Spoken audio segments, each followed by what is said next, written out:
On Thursday, September 19th, Shohei Ohtani made history by becoming the first player to ever hit 50 home runs and steal 50 bases in one season. And this poor fan became famous for being the one to let that ball get away. The ball is now in the hands of this man, and he has told Major League Baseball that he plans on keeping it, and he'll probably make a small fortune if he decides to sell it. In fact, there's plenty that have gone on to do just that, and we are talking about millions here. But some never got their payday. Some gave the ball back and asked for nothing in return, not even a Cracker Jack box. Meanwhile, some fans are still feuding over these historic home run balls 25 years later. And there's even one case where one of these balls seemingly disappeared into thin air. Here's a look at the top 10 jaw-dropping outcomes from some of the biggest home runs in Major League Baseball history.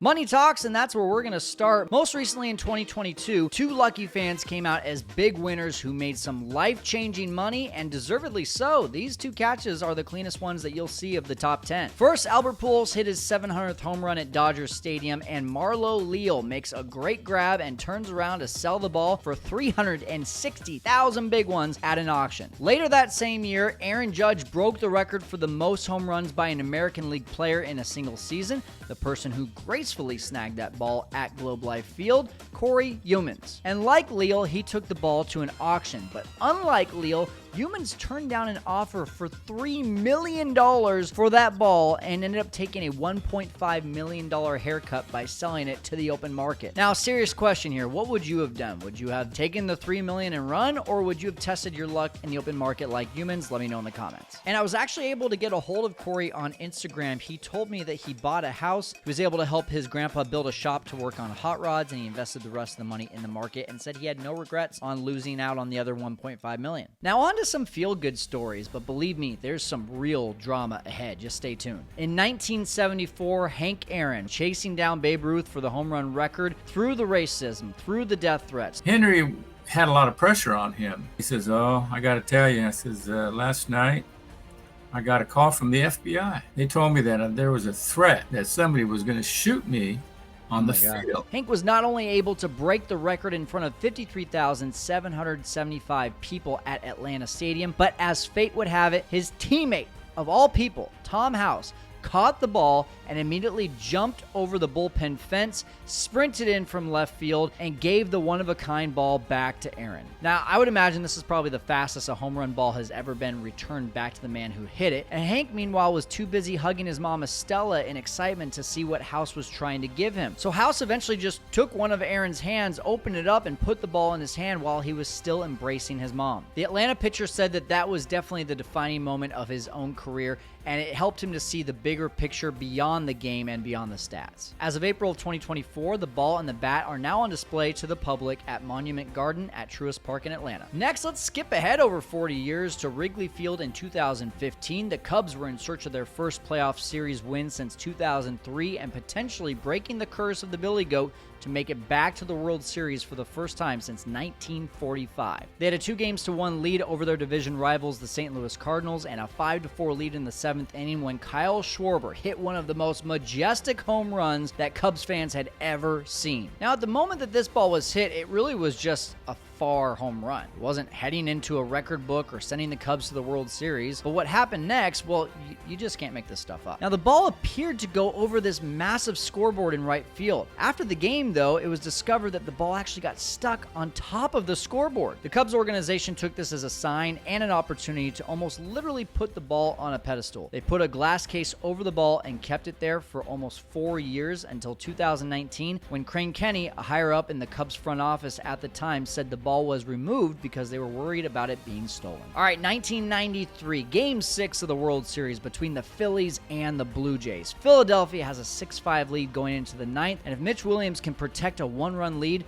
there would be a Game 7. But Joe Carter etched himself into the history books by hitting a World Series winning walk-off home run, one of the most replayed clips that we still see to this day. And as you can see, it went into a crevice where there really are no fans. It was assumed by the MLB that it would be an easy ball to retrieve for the Hall of Fame, but when MLB approached Carter and his teammates about the ball, they said that they never even bothered to get the ball and had no idea where it was. Of course, that was a bold-faced lie, and they made sure that the ball got back to Carter almost immediately. Carter joked about the situation situation and said that if he ever sold the ball, he would probably make sure that it was a Canadian buyer. Don't know if he sold it. If you know, let me know in the comments. Okay, you ready for the good stuff? Here we go. 1998, the Sammy Sosa and Mark McGwire home run chase. We'll talk about both soon, but let's start with Big Mac's big mistake. McGwire homered twice in the final game of the season, and on his 70th home run, marking the new single-season record, he put literal gold into one fan's hand. That fan was Phil Ozerski. Ozerski, a blue-collar worker making about $30,000 a year, was offered a signed ball and a bat by McGwire. But Ozerski wanted nothing more than to meet the man who hit the ball. A pretty simple and reasonable request for what at the time was arguably the most historic home run hit in baseball, and McGwire said no. What? Why the heck not? I really don't understand this, and for him saying no to that ball, that made Ozerski a rich man. He sold the ball for $3 million.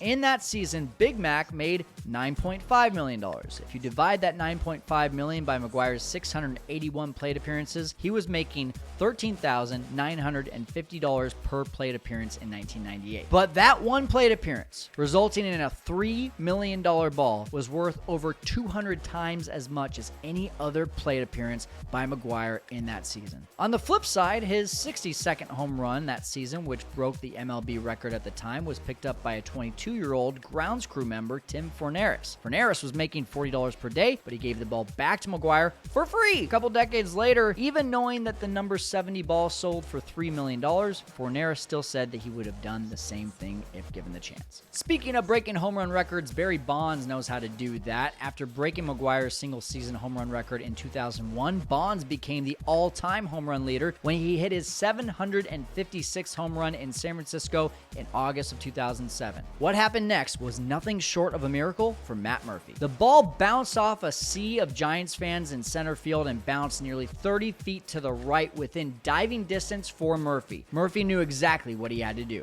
I saw my opportunity, didn't hesitate and dove. Scooped the ball, pulled it in, and braced my face for impact on the seats. But even after he had the ball, the fight wasn't over. I was screaming, "I have the ball, get off me!" I was taking rib shots, all types of insults. So the beaten and battered Murphy went on to sell the ball for $752,467. Exactly. And split the earnings with his friend who was at the game with him. And if his cab driver had been feeling lucky that night, he could have walked away with the biggest cab fare of his life. If we're going to be the ones to catch the ball, I'll give you about $3,000. But you got to let the $60 cab fare disappear right now. We did pay the cab fare, but if we didn't, he'd have $3,000 right now. Yeah, I mean, I probably would have taken the $60 too. Okay, it's time to get into the really dirty stuff. How about some good old-fashioned, I'm taking your butt to court home run balls? Let's start with one of the most prolific home run hitters to ever play the game, Ken Griffey Jr. It didn't matter if you were a Mariners fan, a Reds fan, a Yankees fan, a Cubs fan, or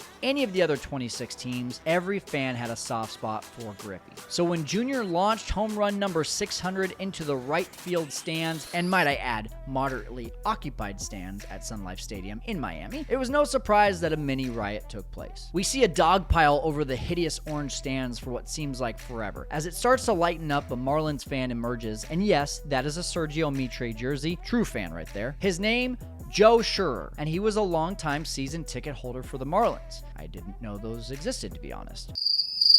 Anyway, Justin Kimball emerged shortly after that and claimed that he was the true owner of the ball, and Scherrer took it. Kimball hired a lawyer, this went to court. The details of how this case ended up are very sparse online, but maybe the most impressive part of all this was how Scherrer was able to escape the dog pile with his life. The season ticket holder had a second official Major League Baseball in his possession, and during the scrum, he was able to toss that second ball to a different row, diverting the hungry mob's attention, thus allowing him to escape safely out the back. Some serious James Bond stuff. All right, now let's head back to the 1998 season for one of the most dramatic fan feuds I've ever heard of. After Mark McGwire had hit his 62nd home run, Sammy Sosa wasted no time matching his Bash brother. Sosa hit 2 home runs into a literal stampede of Cubs fans onto Waveland Avenue. The first seemed to come out pretty clean, but the second, being number 62, started a lawsuit that still stings to this day. Mo Mullins was a professional Wrigley Field ball hawk. When I say professional, I mean professional. To this date, he has collected over 6,000 balls from games and batting practice in Wrigleyville. So when it was time for Sammy to break the record, Mo had a pretty good idea of the best spot to camp out. And according to Mullins and a fellow ball hawker, he was exactly on the mark. The ball was hit over a crowd, took a funny hop, and ended up right in the glove of Mullins, who was standing there alone. Of course, the crowd came after him. Mullins tucked the ball and the glove under his arm, and he tried to hold on for dear life. The crowd piled up on him and tried to rip the ball from Mullins' hands. This went on for about 5 minutes, and after the pile calmed down, Mullins came out from under with his glove, but no ball. The new owner of the ball, Brendan Cunningham. Cunningham says that he never saw if anyone actually possessed the ball. He states he blindly reached into the pile and came up with the ball. But Mullins wasn't about to let this go. The Wrigley resident took Cunningham to court and refused to give up even an ounce of ownership of the ball. Mullins was offered $5,000 to appear with Cunningham on an episode of Judge Judy to decide the true owner. Mullins refused. Mullins was offered the ball in exchange for $50,000 to be paid to Cunningham, a small fraction of what the ball was worth. Mullins refused. The pride of claiming what was rightfully his ended up being the demise of Mullins. The judge forced him to drop the case since he wouldn't pony up the $50K. Meanwhile, Cunningham decided this was all too much drama and decided to give the ball back to Sammy. To this very day, over 25 years later, Mullins cannot stand to hear the name Brendan Cunningham. Meanwhile, Cunningham has no ill will towards Mullins and wishes things would have turned out differently. In fact, might have even been friends with him under different circumstances. Finally, and definitely most mysteriously, Kirk Gibson's walk-off home run in Game 1 of the 1988 World Series. It's nearly impossible with this old, short, and shaky video to see who came up with the ball, but as you scour the internet, it's clear that the person in possession of this ball has never been known. It seems that no Dodgers employee approached them, no sale happened, no lawsuit incurred, and no information about the whereabouts once it hit the stands has ever been known. Did this ball just disappear into the night? If you or anyone else you know is aware of this baseball's whereabouts, comment below.